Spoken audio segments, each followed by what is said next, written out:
ní. The money you pick from the ground, who owns it? Ṣé wọ́n ló ní? Are you the owner?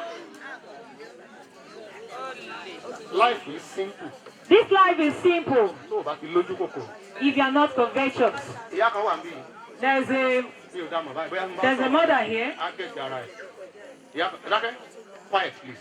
Ìyá kan wà níbí. There's a mother here. Bóyá mo bá sọ̀rọ̀ á. Maybe when I say the story, the person will Nǹkan rìn ní ọwọ́. recollect. Something is working in the person's hand, Báyìí. and it is one part of the body. Tó bá wọ́ lọ sókè. When it goes Á up, wọ́ lọ ìsàlẹ̀. it will go down.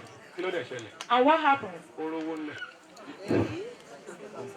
He picks money from the ground. Since the day that he has picked the money, Lógún ti wà yẹn. the battle has entered his life. Ọpẹ́lọpẹ́ Ọlọ́run orí òkè. Thanks to the God of this mountain, Bóyá ò bá ti kú báyìí. maybe she will have belonged dead Torí a ní kó lọ mú by iye now. owó yẹn wá. Because he said she should go and bring that exact money, the money he picked from the ground. And we prayed on that money, Ó wá ya owó yẹn. and our father Ní kò kó sójú onílẹ̀. took the money and asked her to just throw it inside the stream there. Ìyá máa wò kó máa ṣàn lọ. And she should be looking at it as the water is carrying Ó ń it ṣàn up. lọ. Then àwa pray. Then we pray for her. Ó parí. That is the end. Ó dáa dá owó yẹn padà. Because we return the hand. Yàtọ̀ sí yẹn. Aside that, Ẹni bá ní ìfẹ́ if you have love, kò ní mówó lẹ̀. will not pick money on the ground. For example, Ẹ jẹ́ lòyà bí àpẹẹrẹ. let me use Wọ́n fún yín pé kí a mommy wọ́n for an example.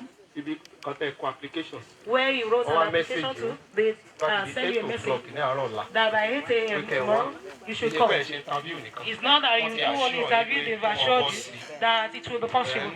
Ibi tẹ́ ẹ̀ ń lọ yẹn. And when you are going, 500 naira la gbé yín it débẹ̀. is 500 naira that will take you Láti ẹ̀ máa there. fẹsẹ̀ nìbọ̀. Even if you can trek up, but that 500, you put it in your pocket. Lórí 500 naira yẹn. You are rest assured that 500. Ìbò sójú ọ̀nà. Now you never even, 1 hour lẹ́kùn. you never even wake early. Bẹ́ẹ̀ ṣe ń síwájú díẹ̀. When it is an hard, you left on as you Ẹ wá walk débi tẹ́ ti a fẹ́ bit, wọ́n wá.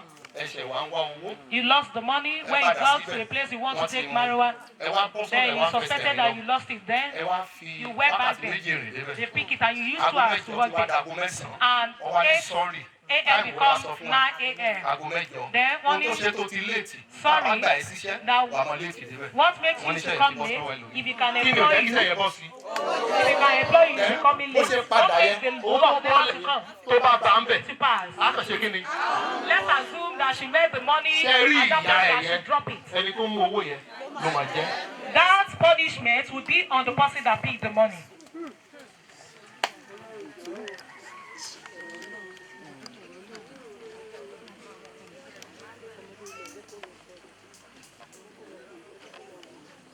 Orí tó bá rówó ńlá owó tó máa là ẹ́. Lísìn, Ọlọ́run ló ń mọ ohun tó máa la ènìyàn. God is the only one that knows what will prosper you. Ọlọ́run ló mọ owó tó máa là ẹ́. God is the only one that knows what the kind of money that can make you to prosper.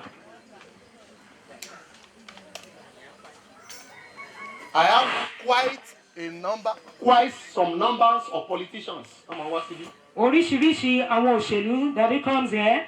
But I pray for them and I don't take their money. Ṣùgbọ́n mo máa ń gbàdúrà fún wọn mi ìdẹ̀ kí n gba owó wọn. I always pray for them and I don't take their money. Mo kàn ń gbàdúrà fún wọn ni mi ò gba owó wọn.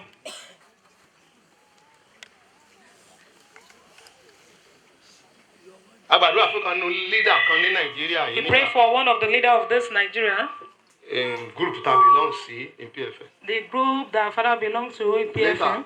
wọ́n wá fún mi lẹ́ńbílòpù kan. Later they gave our father an envelope Wọ́n ní owó tó sọ pé kán fún àwa ìránṣẹ́ Ọlọ́run. saying it is the money said to give the ministers Wọ́n ní of ẹ bá mi God. dá owó yẹn padà fún ẹni tí ó jẹ́ adarí wa pé èmi Olúwarùntìmí o àdúrà yìí ṣeun tán fowó gbà gbàdúrà tèmi fún mi ò nídìí owó yẹn. Our father said return the money to Ẹni tí our mo fi leader owó because rán ló pa owó yẹn pọ̀ mọ́ tiẹ̀. it is the person that they send the money to join the money with his own. He never gave it to the person directed to. Ẹnìkan yẹrí fún ẹnìkan sọ pé òun gbà á rí. Ó ṣe rí. Someone thought his head for it and another one said his head can harbor it.